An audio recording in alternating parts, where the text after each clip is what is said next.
Wanya back inside the wrestling basement, coming at you with another episode of What They Expect Friday Night Smackdown edition. Without further ado, let's jump right into today's video. Tonight on Friday Night Smackdown, what we can expect, confirmed, we have two huge one-on-one matches. First off, we got Jeff Hardy going one-on-one with King Corbin. As far as this match, with King Corbin having this ransom out on Matt Riddle, I got a strong feeling this King ransom is pretty much going towards anybody that threatens King Corbin. So, as far as this match between Baron Corbin and Jeff Hardy, even though Jeff Hardy is riding on this huge wave of momentum and King Corbin is just the king of SmackDown and pretty much all over the whole WWE, we can pretty much expect to see Shorty G or Chad, since that's what King Corbin was calling him last week, before Chad Gable, Shorty G turned heel on Friday Night SmackDown. So tonight on Friday Night SmackDown, we can pretty much expect to see that heel turn from Shorty G, Chad Gable, continue tonight on Friday Night SmackDown. And I got a strong feeling he's definitely going to play a part in this one-on-one match between King Corbin and Jeff Hardy. But if I had to pick a winner, we can pretty much expect to see Jeff Hardy take this loss in tonight's match. King Corbin pretty much need this win since, like I said, he got Shorty G aligned with him. So,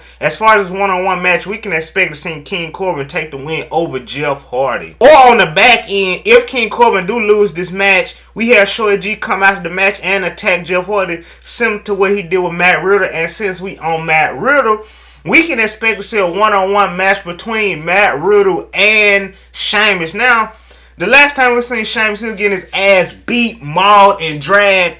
Yes, I'm putting a lot of damn emphasis on it. All over a bar fight with Jeff Hardy. And like I said, we just mentioned Jeff Hardy. It's kind of like Jeff Hardy and Matt Riddle have a huge target on their back. I think they might well go and put Jeff Hardy and Matt Riddle in the tag team. If I had to pinpoint it, that's more than likely what this is going to, because like I said, they have a huge target on their back. I don't know what it is about Matt Riddle and Jeff Hardy. Everybody just at their neck. So, as far as this Matt Riddle versus Sheamus match, Matt Riddle really can't afford to lose this match, and Sheamus, he been there a while, so Sheamus losing to Matt Riddle is not something that is just an upset or mind-blowing thing.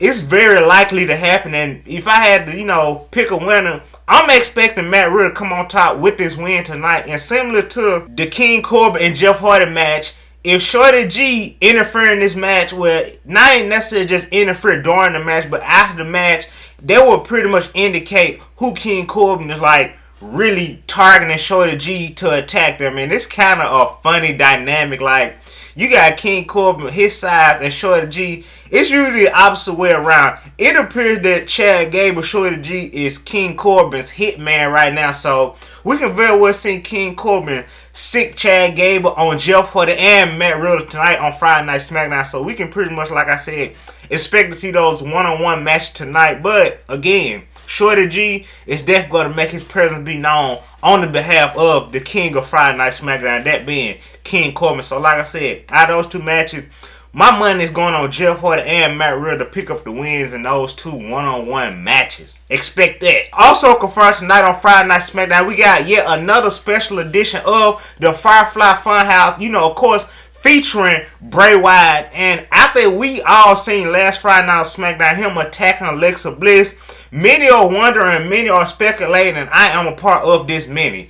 We are all expecting Alexa Bliss to join the Firefly Funhouse, and that's something I look forward to seeing tonight on Friday Night SmackDown. This is the number one thing I'm looking forward to seeing on Friday Night SmackDown. If they just show the Firefly Funhouse and the show go off, I won't be upset. This right here definitely had us on the edge of our seats last week on Friday Night SmackDown. They ended the show with a huge SmackDown Women's Championship match between Bayley and Nikki Cross. Then in the end, Nikki Cross turned heel and Alexa Bliss. Now on top of that, did she get betrayed by her best friend, which I said in many videos that Alexa Bliss was the one that was going to turn heel. Now on top of that, she got pushed on her ass by her best friend. She got dumped by Nikki Cross. Then on top of that, she got attacked by the Fiend. You cannot write this type of stuff. That was the best ending to Friday Night SmackDown in many a week. So Tonight, I'm expecting a follow-up as far as the Nikki Cross and Alexa Bliss storyline. I'm expecting a follow-up between the storyline between Bray Wyatt, The Fiend, and Alexa Bliss following last week Friday Night SmackDown. So, we can pretty much expect Bray Wyatt to touch up on the whole situation and pretty much justify why did he attack Alexa Bliss. And I'm really excited as far as the storyline, but with SummerSlam just being 2 weeks away, Braun Strowman gonna need to pull his ass up out of that swamp. He got a championship defend, and it's like really bad for booking if he show up the week of SummerSlam, which is more than likely that's what they're gonna do. But he need to get his head out of his ass, and he need to come Friday Night SmackDown and defend his friends as far as Friday Night SmackDown, because similar to what Karrion Kross said on NXT, and he said the same thing that Bray Wyatt The Fiend said. Until I get what I want, everybody that you know and love is gonna be their asses on the line. So he started with Alexa Bliss. I don't really think Braun Strowman, really care about too many other people. He pretty much hit him where he hurt the most, and he took his lady on screen. So as far as this Friday Funhouse episode, I look forward to seeing it, and like I said, that's the most important thing I look forward to seeing tonight on Friday Night SmackDown. So I'm hyped for that. Also, we got the Intercontinental Champion, the phenomenal AJ Styles. We all seen last week on Friday Night SmackDown. He defended and he retained the Intercontinental Championship, defeating one half of the Lucha House Party, that being Grand Metalik. And after the match, we really was left up in air to who would AJ Styles next competitor to be as far as the Intercontinental Champion. And I feel as though since last week we seen Big E defeat The Miz and John Morrison one-on-one match, I feel as though they're definitely going to push Big E in the direction of the Intercontinental Championship, because I don't think Big E is ready for the Fiend. He ain't finna win the Tag Team Championships. He's showing that he can't win the Women's Championship. So it's only right that we get a heel AJ Styles versus a babyface Big E. And I feel as though with this singles push on Big E as part of the New Day, he's definitely going to be challenging AJ Styles for the Intercontinental Championship. So we can pretty much see the WWE plant seeds into that storyline heading into the SummerSlam pay-per-view. So I definitely look forward to seeing that tonight, and we can definitely expect the WWE to hint at that tonight on Friday Night SmackDown. Also, I'm expecting to see the fallout between Mandy Rose and Sonya Deville. Now, as far as this storyline, Sonya Deville is really looking like a hater. Now, I know that they was really pushing for a lesbian storyline between the two, but this storyline between Sonya Deville and Mandy Rose, it's getting out of hand, because you really see Sonya Deville, like I said, doing a lot of damn hating and shit, and that's not cool. Like, she cut her hair last week on Friday Night SmackDown, and of course that wasn't her real hair, but we got all question, like, is this going to be like a makeover as far as Mandy Rose's character? Of course, Sonya Deville hating ass did what she did, and Otis, I don't know what the hell he doing. He ain't acting like he got the Money in the Bank contract. What is he waiting on to cash this bad boy in? I know he ain't, I know Braun Strowman ain't 30, to defend the championship, and he get the chance to cash in, but goddamn, he more focused on the woman rather than himself. You gotta put yourself first. He cash in the Money in the Bank, Mandy Rose gonna drop them draws during taping. He cash in and become the Universal Champion. So I don't know what they doing as far as that, but as far as Mandy Rose and Sonya Deville storyline, we can pretty much expect that to continue tonight on Friday Night SmackDown. And in the end, as far as the storyline, I don't know what they're trying to accomplish. Yes, it's a somewhat of a good storyline because it's something different, but I see it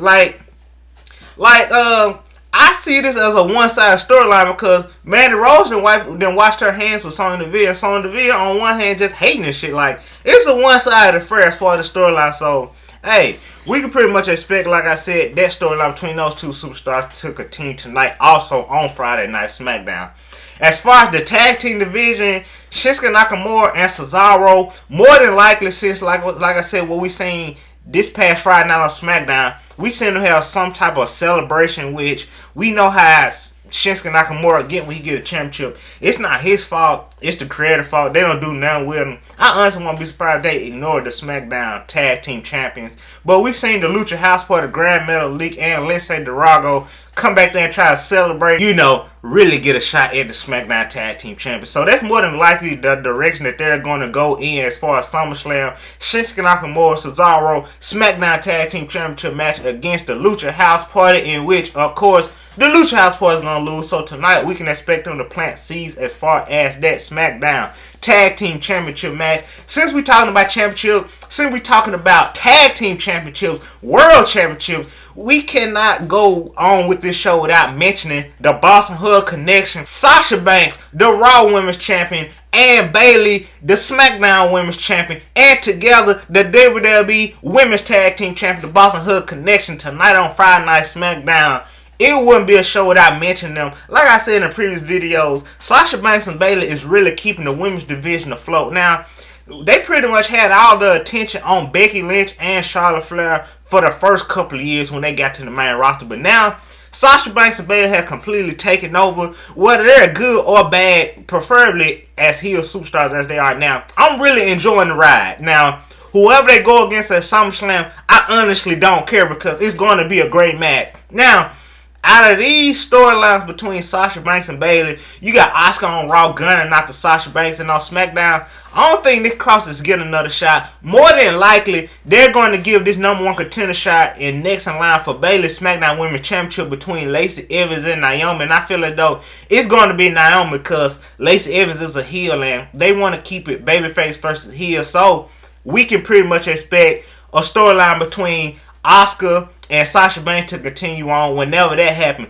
Asuka might very well jump brands and come over there and whoop Sasha Banks' ass because she looked very, very heated over there on Monday Night Raw. And as far as Bayley, we can pretty much expect to see Naomi and Lacey Evans once again, fight it out to see who would challenge Bayley for the SmackDown Women's Championship. So, pretty much with that being the end of what to expect as far as Friday Night SmackDown tonight, feel free to smash the like button, super kick subscribe button, comment down below, and hit the bell notification. Till next time, this is the Wrestling Basement.